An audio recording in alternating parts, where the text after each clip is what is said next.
Breaking news from the English Channel: the first illegal migrants have now been detained under Sir Keir Starmer's controversial new one-in, one-out migrant returns deal. Just one day after the agreement with France took effect, the UK has already begun making arrests. Is this the long-awaited turning point in the Channel crisis, or just more political theatre? Let's break it down, but first, hit the like button and subscribe to the channel for more. We have released our new I'm Not Far Right t-shirts. There are two different variants which come in black and blue. You can find them at britishstand.com or check the link in the description. Let's get into today's video. In a major escalation of the UK's border control efforts, the Home Office has announced that a group of illegal migrants who landed on the Kent coast yesterday have been detained and are now being held at official removal centres. This marks the first enforcement action under Starmer's much-hyped returns deal with France, an agreement that promises to send new arrivals straight back across the Channel.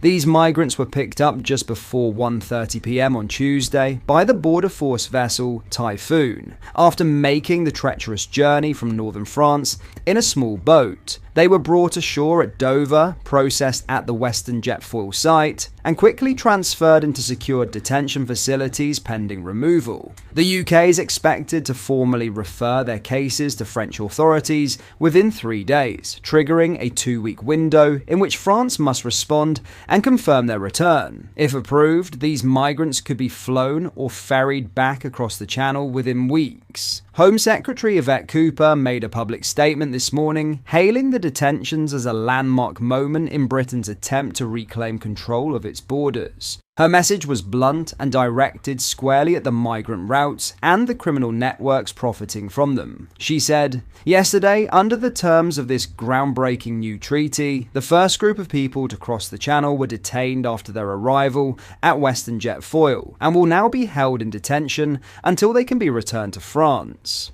Cooper went on to issue a clear warning to anyone considering paying smugglers to get into the UK. That sends a message to every migrant currently thinking of paying organised crime gangs to go to the UK, that they will be risking their lives and throwing away their money if they get into a small boat. Her comments were firm, stating that this illegal and dangerous journey not only puts lives at risk, but undermines British sovereignty and enriches criminal gangs. Cooper also stressed the government's broader ambition to dismantle the migrant trafficking business model altogether, not just through detentions, but by choking the demand that sustains it. She declared, "This is the moment to unravel the smuggling gangs and to send a signal that this route will no longer succeed. We are on track to do what no other government has managed since this crisis began, to send small boat arrivals back to France and strengthen our borders through the plan for change." While the exact number of migrants detained has not yet been revealed, the Home Office confirmed that 155 migrants arrived by small boat on Tuesday alone, all of whom landed after the new deal had already come into force.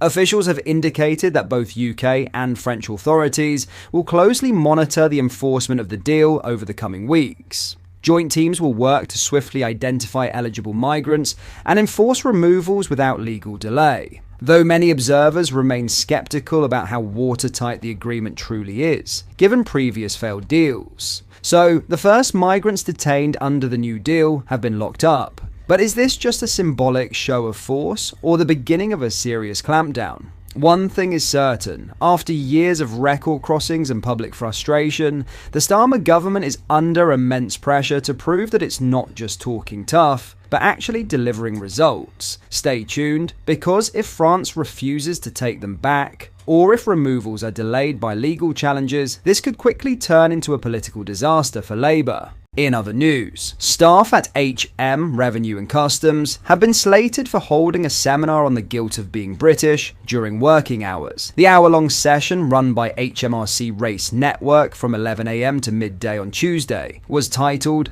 Guilt of Being British Listening Circle. It was advertised as a powerful, interactive, and reflective listening circle, exploring the emotional complexity of being South Asian and British, which would cover topics including the emotional weight of colonial history. The session, which was part of the department's commitment to diversity, equality, and inclusion, DEI, pledged to delve into themes of guilt, pride, and identity, offering space for personal stories and cultural insights, according to a post on HMRC's intranet. Participants were told they would explore the duality of identity, balancing heritage and belonging alongside the emotional weight of colonial history and inherited trauma. But Tory chief Kemi Badenoch lambasted the event as nonsense as she urged Whitehall staffers to leave the service if they were not proud of Britain. Is it any wonder the public hate dealing with HMRC? Now we learn the staff are being taught to feel guilty about being British, Badenoch told the Mail. In government, I fought to remove all this nonsense from the civil service. Under my leadership, a Conservative government will ensure public bodies are proud of Britain, not ashamed of it. We'll defend our history, not apologise for it. And if that offends the civil service's seminar circuit, they're welcome to go somewhere else. Elsewhere at the session, attendees were told they could learn more about career challenges faced by South Asian women, barriers, bias, and expectations, as well as discovering how storytelling and representation help reclaim our narratives. However, not everyone within the department seemed to agree with the event. This example of a work-time staff event pushing a highly divisive anti-British narrative perfectly encapsulates the nightmare that is civil service staff networks, one Whitehall source told the Mail. The source added, those focused on race and trans in particular seem to operate entirely without scrutiny and attract large numbers of activist staff intent on pushing their personal beliefs on their colleagues rather than identifying and tackling actual workplace issues. This is a total abandonment of the vital principle of civil service political neutrality, and makes a lot of us very uncomfortable, but if you challenge these groups on their approaches, you risk putting a target on your back. As is seen in this event, these networks also enable many people to treat the workplace like their personal therapy centres. Former Tory Minister Sir Jacob Rees-Mogg added, "It is peculiar that people who hate their country want to run it.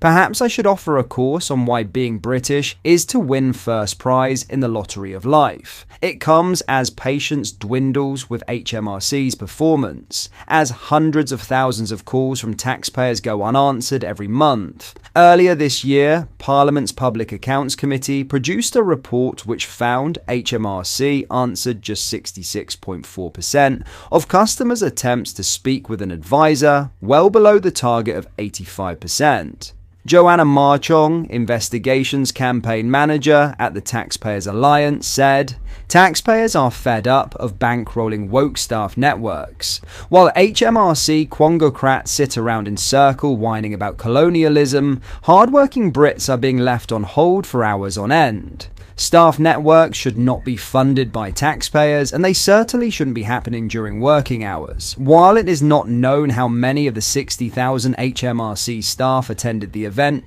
can you actually believe 60,000 HMRC staff? A spokesman for the department said it would have been less than 0.1% and had no impact on its call handling ability.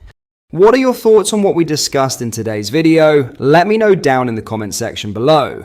If you have not yet already, make sure you do drop a like on this video and subscribe to the channel for more British content. Thank you, take care, goodbye.